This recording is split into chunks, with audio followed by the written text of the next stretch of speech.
முக்கிய செய்திகள். முத்தமிழறிஞர் கலைஞர் நூற்றாண்டு நினைவு 100 ரூபாய் நாணயம் வெளியீடு. தேசிய ஆளுமையாக திகழ்ந்தவர் கலைஞர் என ராஜ்நாத் சிங் புகழாரம். நயமிக்க தலைவரின் நினைவால் நாணயம் வெளியீடு.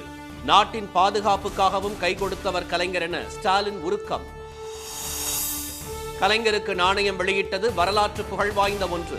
திராவிட தலைவரை மத்திய அரசு பெருமைப்படுத்தி இருப்பதாக தலைவர்கள் வரவேற்பு. ஜார்க்கண்ட் முக்தி மோர்ச்சா கட்சியிலிருந்து சம்பை சோரன் விலகல். பாஜக சதி என ஹேமந்த் சோரன் குற்றச்சாட்டு.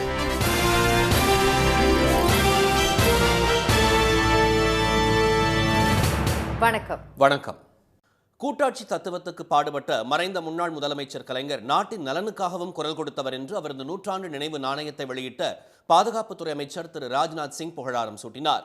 சென்னை கலைவாணர் அரங்கில் நேற்று நடைபெற்ற விழாவில் கலைஞர் நூற்றாண்டு நினைவு நாணயத்தை அவர் வெளியிட முதலமைச்சர் திரு ஸ்டாலின் பெற்றுக் கொண்டார்.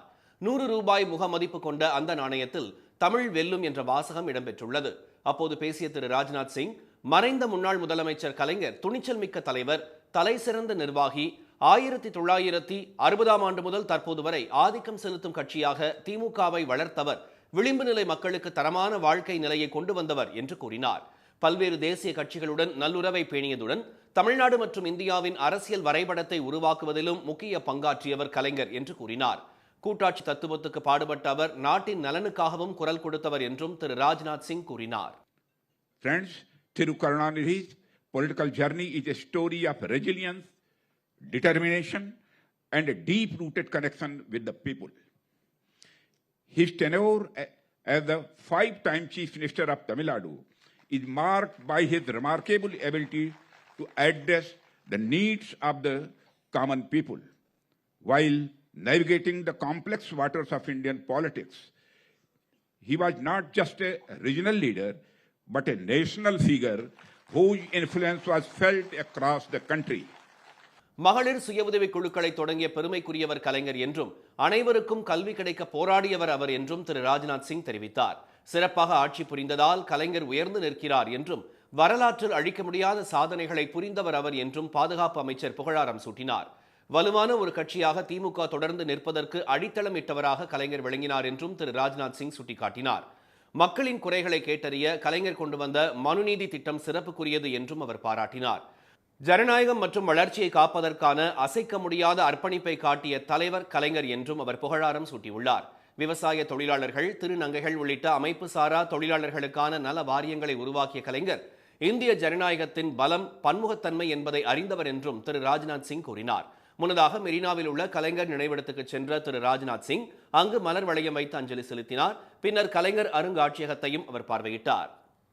மாநில உரிமைகளுக்காக குரல் கொடுத்த அதே வேளையில் நாட்டின் பாதுகாப்பு என்று வரும்போது கை கொடுத்த கலைஞருக்கு 100 ரூபாய் நாணயம் வெளியிட்டு கௌரவித்த மத்திய அரசு மற்றும் பிரதமர் திரு மோடிக்கு நன்றி தெரிவிப்பதாக முதலமைச்சர் திரு ஸ்டாலின் நிகழ்ச்சியுடன் கூறினார்.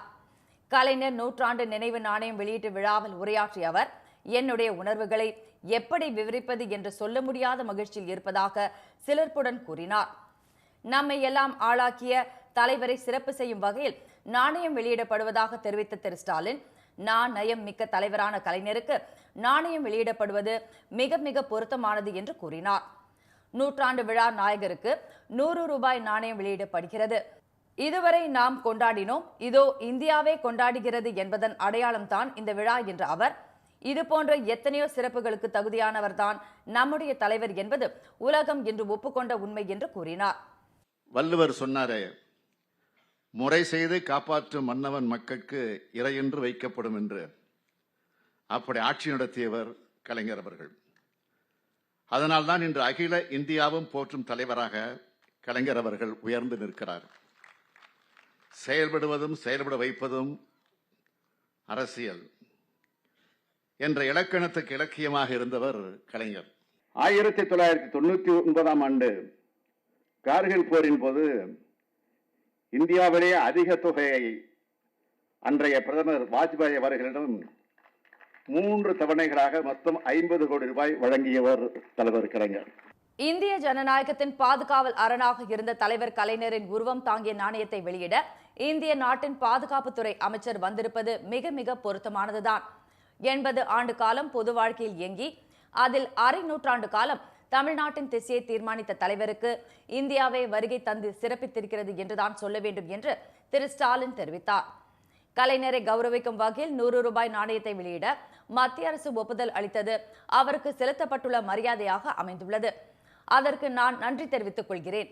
இந்த நேரத்தில் பிரதமர் திரு நரேந்திர மோடி, பாதுகாப்புத்துறை அமைச்சர் திரு ராஜ்நாத் சிங் ஆகியோருக்கும் நன்றி தெரிவிப்பதாக திரு ஸ்டாலின் கூறினார். கலைஞர் நூற்றாண்டு நினைவு நாணயம் வெளியிடப்பட்டதற்கு அரசியல் கட்சி தலைவர்கள் வரவேற்பு தெரிவித்துள்ளனர். கலைஞருக்கு நாணயம் வெளியிட்டது வரலாற்று புகழ்வாய்ந்த ஒன்று என புகழாரம் சூட்டியுள்ள திராவிட கழக தலைவர் திரு கி வீரமணி, கலைஞரை மத்திய அரசு பெருமைப்படுத்தியுள்ளதாக கூறியுள்ளார். மாண்புமிகு சுயமரியாதைக்காரரான கலைஞருக்கு நாணய வெளியீட்டு விழா என்பது ஒரு வரலாற்று புகழ்வாய்ந்த ஒன்று. ஒன்றிய அரசே முன்வந்து பல செயல்களிலே அவர் காட்டிய வழியை இன்றைக்கு மிகப்பெரிய அளவிற்கு நிலைநிறுத்தி இருக்கிறார்கள். உரிமைக்கு குரல் கொடுத்து உறவுக்கு கை கொடுக்கின்ற நிகழ்ச்சி தொடரட்டும். கலைஞரின் அரசியல் பணிகளை அங்கீகரித்து அவரது நூற்றாண்டு நினைவு நாணயத்தை மத்திய அரசு வெளியிட்டுள்ளதாக தெரிவித்துள்ள விடுதலை சிறுத்தைகள் கட்சி தலைவர் திரு தொல் திருமாவளவன், இது அரசு விழா, அரசியல் விழா இல்லை என்று கூறினார். அவருடைய அரை நூற்றாண்டு கால அரசியல் தமிழ்நாட்டுக்கு மட்டுமின்றி அகில இந்திய அளவிலான விளிம்புநிலை மக்களின் தலைநிமிர்வுக்கு பெரும் பங்களிப்பை செய்திருக்கிறது. கலைஞரை யார் சிறப்பித்தாலும் காங்கிரஸ் கட்சிக்கு மகிழ்ச்சியே என தெரிவித்துள்ள தமிழ்நாடு காங்கிரஸ் தலைவர் திரு செல்வ பெருந்தகை, திரு ராகுல் காந்தியின் வாழ்த்துச் செய்தியை முதலமைச்சர் திரு மு க ஸ்டாலினிடம் வழங்கியதாக கூறினார். முத்தமிழறிஞர் கலைஞருக்கு யார் சிறப்பு சேர்த்தாலும் அதில் காங்கிரஸை பொறுத்த வரைக்கும் மகிழ்ச்சி தான். இதில் அரசியல் இல்லை, அரசியல் கலப்பில்லை. நூற்றாண்டு விழாவில் நூற்றாண்டு நாணயத்தை நாணயமான தலைவர் கலைஞருக்கு வெளியிட்டிருக்கிறார்கள். இது எங்களுக்கு பெருமகிழ்ச்சி. கலைஞர் நினைவு நாணயம் வெளியிடப்பட்டதற்கு வரவேற்பு தெரிவித்துள்ள இந்திய கம்யூனிஸ்ட் கட்சியின் மாநில செயலாளர் திரு முத்தரசன், கலைஞரின் சிறப்புகளை எடுத்துக் கூற நாட்கள் போதாது என தெரிவித்தார். கலைஞருக்கு எத்தனையோ சிறப்புகள் உண்டு. அதை நாள் முழுவதும் மாத கணக்கில் நாம் பேசிக்கொண்டே இருக்கலாம். அப்படி புகழ்மிக்க ஒரு தலைவருக்கு ஒரு நாணயம் வெளியிட்டிருப்பது என்பது பாராட்டுதலுக்குரியது. தமிழ்நாட்டிற்கு பல நல்ல திட்டங்களை கொண்டு வந்தவர் கலைஞர் என்றும் அவரது நூற்றாண்டு நினைவு நாணயம் வெளியிடப்பட்டது மகிழ்ச்சி என்றும் விழாவில் பங்கேற்ற திருமதி தமிழிசை சவுந்தரராஜன் தெரிவித்துள்ளார். நோட்டென்றால் அது மடிந்துவிடும், கசங்கிவிடும். ஆனால் தான் மடிந்தாலும் மடியாமல் தனது கனவுகளை இன்று வலியுறுத்தி கொண்டிருக்கிறது இந்த 100 ரூபாய் நாணயம். அவர் கவிதையாகவும் வாழ்ந்தார், விதையாகவும் பல நல்ல திட்டங்களை விதைத்தார் தமிழகத்தில். இந்த விழாவில் அமைச்சர்கள், எம்எல்ஏக்கள், எம்பிக்கள், சென்னை மாநகர மேயர் மற்றும் துணை மேயர், உள்ளாட்சி பிரதிநிதிகள், எதிர்க்கட்சி தலைவர்கள், திமுக கூட்டணி கட்சி தலைவர்கள், திரை பிரபலங்கள் உள்ளிட்டோர் கலந்து கொண்டு வாழ்த்துக்களை பகிர்ந்தனர். ஜார்க்கண்ட் முன்னாள் முதலமைச்சர் திரு சம்பை சோரன் ஜார்க்கண்ட் முக்தி மோர்ச்சா கட்சியில் இருந்து விலகியதன் பின்னணியில் பாஜக உள்ளதாக முதலமைச்சர் திரு ஹேமந்த் சோரன் குற்றம் சாட்டியுள்ளார். ஜார்க்கண்ட் மூத்த அமைச்சர்களில் ஒருவரான திரு சம்பை சோரன் சில எம்எல்ஏக்களுடன் பாஜகவில் இணையப் போவதாக தகவல் வெளியானது. இந்த யூகத்திற்கு வலு சேர்க்கும் வகையில் நேற்று டெல்லி சென்ற அவர் தனது எக்ஸ் வலைதள பக்கத்தில் நீண்ட கடிதம் ஒன்றை வெளியிட்டார். அதில் தொடர்ச்சியான அவமதிப்பு காரணமாக தாம் வேறு பாதையை தேர்வு செய்ய வேண்டிய கட்டாயம் ஏற்பட்டுள்ளதாக தெரிவித்துள்ளார். தமது வாழ்க்கையில் புதிய பாதை தொடங்க உள்ளதாக கூறியுள்ள திரு சம்பை சோரன், அரசியலில் இருந்து ஓய்வு பெறுதல் அல்லது தனி கட்சி தொடங்குதல் அல்லது இந்த பாதையில் ஒரு கூட்டாளியை கண்டுபிடித்தல் ஆகிய 3 வழிகள் உள்ளதாக பதிவிட்டுள்ளார். இதையடுத்து தேசிய ஜனநாயக கூட்டணிக்கு திரு சம்பை சோரனை வரவேற்பதாக இந்துஸ்தானி அவா மோர்ச்சா கட்சி தலைவரும் பீகார் முன்னாள் முதலமைச்சருமான திரு ஜித்தன் ராம் மஞ்சி எக்ஸ் பக்கத்தில் தெரிவித்துள்ளார். எனவே திரு சம்பை சோரன் பாஜகவில் இணைவார் என தெரிகிறது. இதற்கிடையே திரு சம்பை சோரனின் இந்த முடிவின் பின்னணியில் பாஜக உள்ளதாக ஜார்க்கண்ட் முதலமைச்சர் திரு ஹேமந்த் சோரன் குற்றம் சாட்டியுள்ளார். குடும்பங்களையும் கட்சிகளையும் உடைக்கும் வேலை பாஜக கைவந்த கலையாக மாறிவிட்டதாக அவர் குற்றம் சாட்டியுள்ளார். நில மோசடி வழக்கில் கடந்த ஜனவரி 31ஆம் தேதி திரு ஹேமந்த் சோரன் அமலாக்கத்துறையால் கைது செய்யப்பட்ட போது திரு சம்பை சோரன் முதலமைச்சராக்கப்பட்டார். கடந்த மாதம் ஜாமீனில் வெளியே வந்த திரு ஹேமந்த் சோரனுக்காக முதலமைச்சர் பதவியை அவர் ராஜினாமா செய்தார். பழங்குடி இனத்தை சேர்ந்த 67 வயதான திரு சம்பை சோரன் ஜார்க்கண்ட் தனி மாநில போராட்டத்தில் பங்கேற்றவர். ஜார்க்கண்டில் 2005, 2009, 2014 மற்றும் 2019 ஆகிய ஆண்டுகளில் நடைபெற்ற பேரவை தேர்தல்களில் தொடர்ந்து வெற்றி பெற்றார். தேர்தல் நெருங்கும் நிலையில் திரு சம்பை சோரனின் விலகல் ஆளும் கட்சிக்கு நெருக்கடியை ஏற்படுத்தியுள்ளது. மகாராஷ்டிரா மாநிலம் புனே நகரில் 2வது நாளாக கொட்டி தீர்த்த கனமழையால் நகரின் பல இடங்கள் தண்ணீரில் தத்தளிக்கின்றன. அம்மாநிலத்தில் குறிப்பாக புனேவில் கடந்த சில நாட்களாக விட்டுவிட்டு மழை பெய்து வருகிறது. விடுமுறை நாளான நேற்று மாலையிலும் கனமழை வெளுத்து வாங்கியது. திடீரென பெய்த மழையால் முக்கிய சாலைகளில் தண்ணீர் ஆறாய் பெருக்கெடுத்து ஓடியது. லோலா நகர் பகுதியில் பெருக்கெடுத்த மழை வெள்ளத்தில் சிக்கிய வாகன ஓட்டிகள் சிரமத்திற்கு ஆளாகினர். இருசக்கர வாகனங்கள் ஆங்காங்கே பழுதாகி நின்றன. இதனால் ஆங்காங்கே போக்குவரத்து நெரிசல் ஏற்பட்டது.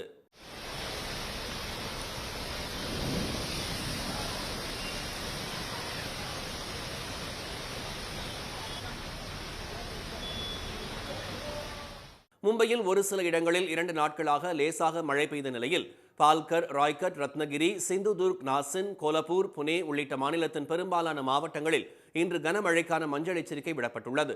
புனேயில் இன்று முதல் அடுத்த 3 நாட்களுக்கு இடியுடன் கனமழை நீடிக்கும் என்றும் இந்திய வானிலை மையம் எச்சரித்துள்ளது. நீலகிரி மாவட்டத்தில் யானை வழித்தடத்தில் கட்டப்பட்டுள்ள 38 தனியார் தங்கும் விடுதிகளை 15 நாட்களுக்குள் இடித்து அகற்றுமாறு உரிமையாளர்களுக்கு மாவட்ட நிர்வாகம் நோட்டீஸ் அனுப்பியுள்ளது. அம்மாவட்டத்தில் பொக்காபுரம், சிங்காரா, வாழைத்தோட்டம், சொக்காநல்லி, சேமநத்தம் பகுதிகளில் யானை வழித்தடத்தை மறித்து தனியார் தங்கும் விடுதிகள் கட்டப்பட்டுள்ளதாக சென்னையை சேர்ந்த யானை ராஜேந்திரன் என்பவர் 2008ஆம் ஆண்டில் உயர்நீதிமன்றத்தில் வழக்கு தொடர்ந்தார். இது தொடர்பான மேல்முறையீட்டு வழக்கில் விடுதிகளை மூடி சீல் வைக்க உச்சநீதிமன்றம் 2018ஆம் ஆண்டு உத்தரவிட்டது. யானை வழித்தட வழக்கில் மாவட்ட நிர்வாகமும் தமிழ்நாடு வனத்துறையும் நீதிமன்றத்திற்கு தவறான தகவல்களை வழங்கியிருப்பதாக தங்கும் விடுதி உரிமையாளர்கள் சார்பாக உச்சநீதிமன்றத்தில் தெரிவிக்கப்பட்டது. இதையடுத்து ஓய்வு பெற்ற உயர்நீதிமன்ற நீதிபதி திரு வெங்கட்ராமன் தலைமையில் 3 பேர் கொண்ட குழுவை உச்சநீதிமன்றம் அமைத்து விசாரணை நடத்த உத்தரவிட்டது. குடியிருப்பிற்கான உரிமம் பெற்று வணிக ரீதியாக பயன்படுத்தி வருவதாகவும் அவற்றை இடிக்கவும் விசாரணை குழு அறிக்கை சமர்ப்பித்தது. இதையடுத்து விதிகளை மீறி கட்டப்பட்டு சீல் வைக்கப்பட்டுள்ள தங்கும் விடுதிகளை இடிக்க உத்தரவிட்டு மாவட்ட நிர்வாகம் நோட்டீஸ் அனுப்பியுள்ளது. மஸ்னகுடி ஊராட்சிக்கு உட்பட்ட 11 தனியார் தங்கும் விடுதிகள், பொக்காபுரம் பேரூராட்சிக்கு உட்பட்ட 20 தனியார் தங்கும் விடுதிகள் என ஏற்கனவே சீல் வைக்கப்பட்டுள்ள 35 தனியார் தங்கும் விடுதிகளை அவற்றின் உரிமையாளர்களை 15 நாட்களுக்குள் இடித்து அகற்றிக் கொள்ளுமாறு நீலகிரி மாவட்ட நிர்வாகம் பதிவு தபால் மூலமாக நோட்டீஸ் அனுப்பியுள்ளது. இதனிடையே உச்சநீதிமன்றம் அமைத்த யானை வழித்தட விசாரணை கமிட்டி முறையாக விசாரிக்கவில்லை என்று விடுதி உரிமையாளர்கள் தெரிவித்துள்ளனர். இந்திய ஒன்றியமே கலைஞரை கொண்டாடுவதையும் அத்திக்கடவு அவிநாசி திட்டத்தை திராவிட மாடல் அரசு நிறைவேற்றியதையும் பொறுத்துக் கொள்ள முடியாத எடப்பாடி திரு பழனிசாமி பதற்றத்தில் பிதற்றுவதாக திமுக எம்பி திரு ஆ ராசா கண்டனம் தெரிவித்துள்ளார். கலைஞர் நாணய வெளியீட்டு விழாவிற்கு திரு ராஜ்நாத் சிங் ஏன் வருகிறார், திரு ராகுல் காந்தியை ஏன் அழைக்கவில்லை என்று கேள்வி எழுப்பியுள்ள அதிமுக பொதுச் செயலாளர் திரு பழனிசாமிக்கு பதிலடி கொடுத்துள்ளவர், பாஜகவுடன் கள்ள கூட்டணி வைக்க வேண்டிய அவசியம் திமுகவிற்கு இல்லை என கூறியுள்ளார். நாணயங்களை வெளியிடுவது மத்திய அரசுதான் என்பதால் பாதுகாப்புத்துறை அமைச்சர் அந்த விழாவில் பங்கேற்பதில் திரு பழனிசாமிக்கு என்ன பிரச்சனை என திரு ஆ ராசா வினவியுள்ளார்.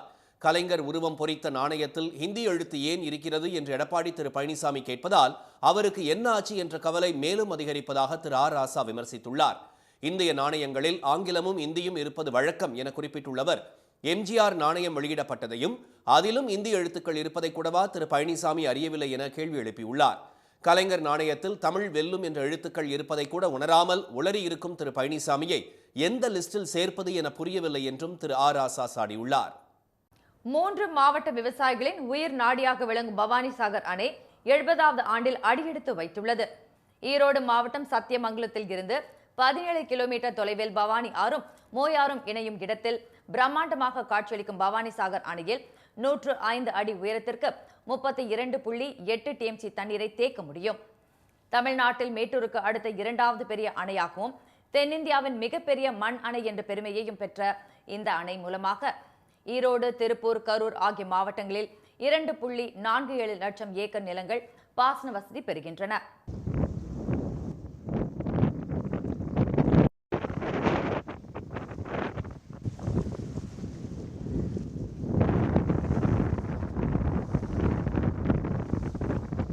ஆயிரத்து 1948ஆம் ஆண்டு முதல் 7 ஆண்டுகள் கட்டுமான பணி நடைபெற்ற நிலையில் பவானிசாகர் அணை 1955ஆம் ஆண்டு ஆகஸ்ட் மாதம் 19ஆம் தேதி அப்போதைய முதலமைச்சர் காமராஜரால் திறக்கப்பட்டது. 200 கிலோமீட்டர் தொலைவிற்கு செல்லும் கீழ் பவானி பிரதான கால்வாயின் மூலம் பல ஏக்கர் தரிசு நிலங்கள் நெல், கரும்பு, வாழை, மஞ்சள் விளையும் வயலாக மாறின. இந்த ஸ்டோரேஜ் நீர் நமக்கு 25 டிஎம்சி இருக்குது. இந்த 25 டிஎம்சி ஸ்டோரேஜ், குடிநீர் ஸ்டோரேஜ் போக தடப்பள்ளி, அரக்கன்கோட்டை, காளிங்கராயன், எல்பிபி இந்த 3 பாசனத்துக்கும் ஒரு ஓக நஞ்சுக்கு தேவையான தண்ணீர் இன்றைக்கு இருக்கிறது. இனிமேல் வரக்கூடிய தண்ணீர் நமக்கு ஸ்டோரேஜ் ஆகும். இன்னும் 4 மாதத்துக்கு ஸ்டோரேஜ் ஆகக்கூடிய தண்ணீர். அது வந்து புஞ்சை பாசனத்துக்கு தண்ணீர் திறந்துவதற்கான வாய்ப்புகள் உருவாவதற்கான வாய்ப்புகள் நிறைய இருக்கிறது. இந்த அணையின் கட்டுமானத்திற்கு செலவிடப்பட்ட தொகை 10,34,00,000 ரூபாய் மட்டுமே. இத்தகைய வரலாற்று பெருமை வாய்ந்த பவானிசாகர் அணை தனது 70வது ஆண்டில் கம்பீரமாக அடியெடுத்து வைத்துள்ளது. இன்று அணையின் நீர்மட்டம் 96.77 அடியாகவும் நீர் இருப்பு 26.27 டிஎம்சியாகவும் உள்ளது. 70 ஆண்டுகளில் இந்த அணை 22 முறை நிரம்பியுள்ளது குறிப்பிடத்தக்கது. மாமல்லபுரம் அருகே களை கட்டிய 3ஆம் ஆண்டு சர்வதேச காற்றாடி திருவிழா கோலாகலமாக நிறைவடைந்தது. அங்கு கடந்த 2 ஆண்டுகளாக காற்றாடி திருவிழா நடைபெற்ற நிலையில் போக்குவரத்து நெரிசல், இட நெருக்கடி காரணமாக இந்த ஆண்டு திருவிடந்தையில் 4 நாட்கள் நடைபெற்றது. அழகிய வண்ணங்களில் நுணுக்கமான வடிவமைப்புகளுடன் அமைக்கப்பட்டிருந்த டால்பின் மீன்கள், ஆமை, டிராகன்கள், கம்பீரமான சுறாக்கள், காளை மாடுகள், விசித்திரமான ராட்சத காற்றாடிகள் காண்போரை வியப்பில் ஆழ்த்தியது.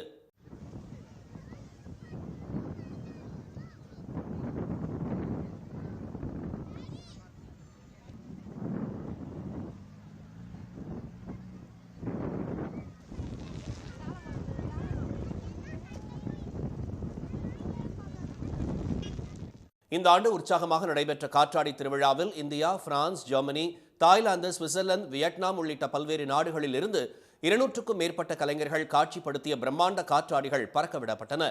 வானில் சிறகடித்த பல்வேறு வண்ணங்களில் கார்ட்டூன் கதாபாத்திரங்கள், காளை, திமிங்கலம், கரடி, டிராகன், மீன்கள் உள்ளிட்ட பல்வேறு விலங்குகள், பறவைகளின் பிரம்மாண்ட உருவங்கள் விழி விரிய வைத்தன.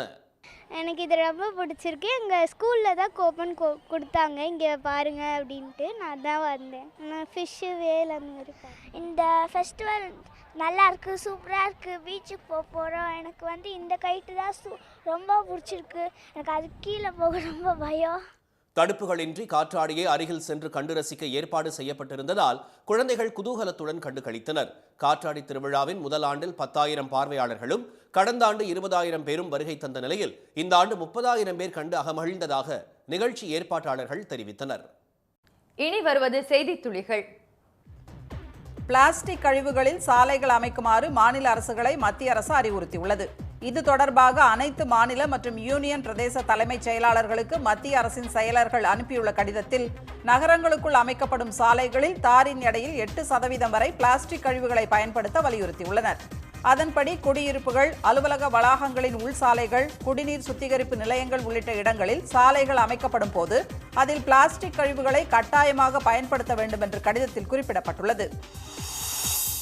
ஜிப்மர் பெயரில் போலி ஆட்சேர்ப்பு விளம்பரங்கள் வெளியாவதுடன் வேலைக்காக மோசடி நபர்களிடம் பணம் கொடுத்து ஏமாறாதீர்கள் என ஜிப்மர் இயக்குநர் திரு ராகேஷ் அகர்வால் எச்சரித்துள்ளார். இது குறித்த செய்திக்குறிப்பில் ஜிப்மரின் ஆட்சேர்ப்பு முறையானது அதன் அதிகாரப்பூர்வ இணையதளத்தில் அறிவித்து பிறகு அனைத்து ஊடகங்களிலும் விளம்பரப்படுத்தப்படுவதாக அவர் தெரிவித்துள்ளார். ஜிப்மர் ஆட்சேர்ப்பு தகவலின் நம்பகத்தன்மையை அறிய விண்ணப்பதாரர்கள் அதிகாரப்பூர்வ இணையதளத்தில் சரிபார்க்கலாம் அல்லது admin@jipmer.ac.in மின்னஞ்சல் அனுப்பலாம் என்று தெரிவிக்கப்பட்டுள்ளது. மனிதனுடைய நாக்கின் நிறத்தை வைத்து நீரிழிவு, பக்கவாதம் போன்ற நோய்களை கணினி வழிமுறையில் 98% மிக துல்லியமாக கணிக்கலாம் என்று ஆஸ்திரேலிய ஆராய்ச்சியாளர்கள் தெரிவித்துள்ளனர். ஆஸ்திரேலியாவில் உள்ள மத்திய தொழில்நுட்ப பல்கலைக்கழகம் மற்றும் தெற்கு ஆஸ்திரேலியா பல்கலைக்கழகம் இணைந்து இதற்கான புதிய இமேஜிங் சிஸ்டத்தை வடிவமைத்துள்ளன. மகளிர் உரிமை தொகை கோரி தற்போது விண்ணப்பிக்க தேவையில்லை என சமூக நலத்துறை அமைச்சர் திருமதி கீதா ஜீவன் தெரிவித்துள்ளார். மகளிர் உரிமை தொகைக்கு விண்ணப்பிக்கலாம் என சமூக வலைதளத்தில் பரவிய வதந்தியை நம்பி பெண்கள் பலர் மாவட்ட ஆட்சியர் அலுவலகங்களில் குவிந்ததை அடுத்து அவர் இவ்வாறு கூறியுள்ளார். தமிழகத்தில் குரங்கம்மை பாதிப்பு யாருக்கும் இல்லை என மக்கள் நல்வாழ்வுத்துறை அமைச்சர் திரு மா சுப்பிரமணியன் தெரிவித்துள்ளார். சென்னையில் செய்தியாளர்களை சந்தித்த அவர் குரங்கம்மை பாதிப்பை தொடர்ந்து வெளிநாடுகளிலிருந்து வருபவர்களுக்கு விமான நிலையங்களிலேயே பரிசோதனை மேற்கொள்ளப்படுவதாக கூறினார். திருச்சி பாரதிதாசன் பல்கலைக்கழக மாணவர்களுக்கு உடனடியாக தற்காலிக பட்டச்சான்று வழங்க வேண்டும் என பாமக நிறுவனர் டாக்டர் ராமதாஸ் வலியுறுத்தியுள்ளார். பல்கலைக்கழகத்தின் அலட்சியத்தால் வேலை, உயர்கல்வியில் சேர முடியாமல் மாணவர்கள் தவிப்பதாக சுட்டிக்காட்டியுள்ள அவர் இளநிலை பட்டப்படிப்பை நிறைவு செய்த 1.5 லட்சம் மாணவர்களுக்கு இன்னும் தற்காலிக பட்டச்சான்று வழங்கப்படவில்லை என்று கூறியுள்ளார். சென்னை கடற்கரை, தாம்பரம், செங்கல்பட்டு மின்சார ரயில் போக்குவரத்து தொடங்கியது. கடந்த சில நாட்களாக தாம்பரம் ரயில் நிலையத்தில் நடைபெற்று வந்த மறுசீரமைப்பு பணி நிறைவடைந்த நிலையில் மின்சார ரயில் போக்குவரத்து மீண்டும் தொடங்கியிருப்பதால் பயணிகள் மகிழ்ச்சி அடைந்துள்ளனர். விருதுநகர் மாவட்டம் வெம்பக்கோட்டை அருகே நடைபெற்று வரும் 3ஆம் கட்ட அகழ்வாய்வில் 16ஆம் நூற்றாண்டில் பயன்படுத்தப்பட்ட சுடுமண் அலங்கார விளக்கு, விலங்குகளை விரட்ட பயன்பட்ட கல்பந்து, சில்லுவட்டு ஆகியவை கண்டெடுக்கப்பட்டுள்ளன. கடந்த ஜூன் மாதம் 18ஆம் தேதியிலிருந்து நடைபெற்று வரும் அகழ்வாய்வில் நாயக்க மன்னர் காலத்து செப்புக்காசு, சங்கு வளையல்கள் உள்ளிட்ட 1400க்கும் மேற்பட்ட பொருட்கள் கிடைத்துள்ளன. சென்னை வேளச்சேரியில் 2வது வாரமாக நடைபெற்ற மகிழ்ச்சி வீதி நிகழ்ச்சியில் குழந்தைகள், இளைஞர்கள் மற்றும் முதியவர்கள் நடனமாடி மகிழ்ந்தனர். கொண்டாட்டத்துக்காக கூடியவர்கள் பேட்மிண்டன், கூடைப்பந்து, ஸ்கேட்டிங் உள்ளிட்ட விளையாட்டுகளையும் சாலையில் விளையாடி குதூகலித்தனர்.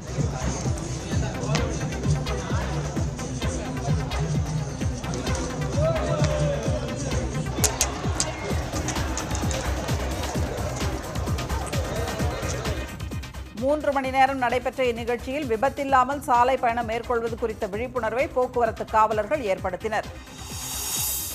சிவகங்கை அருகே சிங்கம்புணரியில் கனமழை மற்றும் சூறைக்காற்றால் 15 லட்சம் ரூபாய் மதிப்பிலான 2000 செவ்வாழை மரங்கள் முறிந்து விழுந்ததால் வாழ்வாதாரம் இழந்து தவிப்பதாக விவசாயிகள் வேதனை தெரிவித்துள்ளனர்.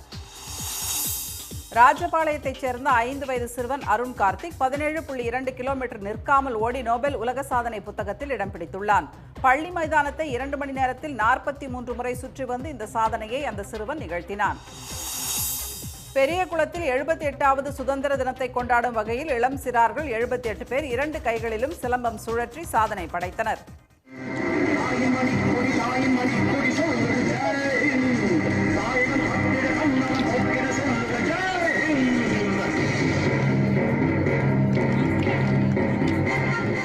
தென்மேற்கு பருவமழை தீவிரமடைந்துள்ள நிலையில் தமிழ்நாட்டில் பெரும்பாலான பகுதிகளில் மழை பெய்து வருகிறது. மாநிலத்தில் சில இடங்களில் அவ்வப்போது வெயில் தலை காட்டினாலும் பரவலாக மழை பொழிவு நீடிக்கிறது. தேனி, ஆண்டிப்பட்டி சுற்றுவட்டார பகுதிகளில் பலத்த காற்றுடன் கனமழை வெளுத்து வாங்கியது. அனுப்பப்பட்டி, ராமலிங்கபுரம், புள்ளிமான் கோம்பை ஆகிய இடங்களில் கொட்டி தீர்த்த கனமழையினால் தாழ்வான பகுதிகளில் தண்ணீர் தேங்கியது. இதனால் குளிர்ச்சியான சூழல் நிலவியது.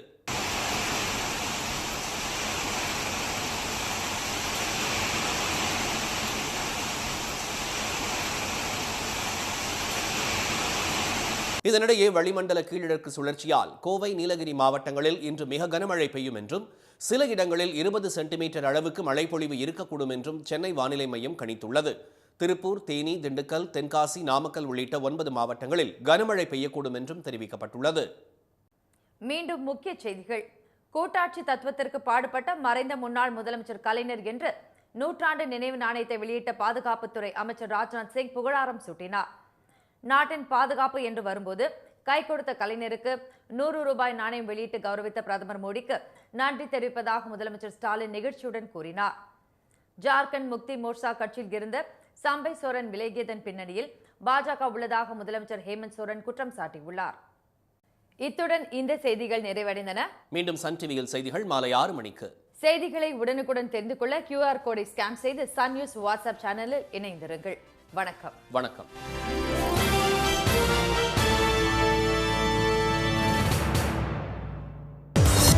உள்ளூர் செய்திகள் முதல் உலக செய்திகள் வரை உங்களை சுற்றி நடக்கும் எல்லா செய்திகளையும் நொடிக்கு நொடி அறிந்து கொள்ள சன் நியூஸ் வாட்ஸ்அப் சேனலை ஃபாலோ செய்யுங்கள்.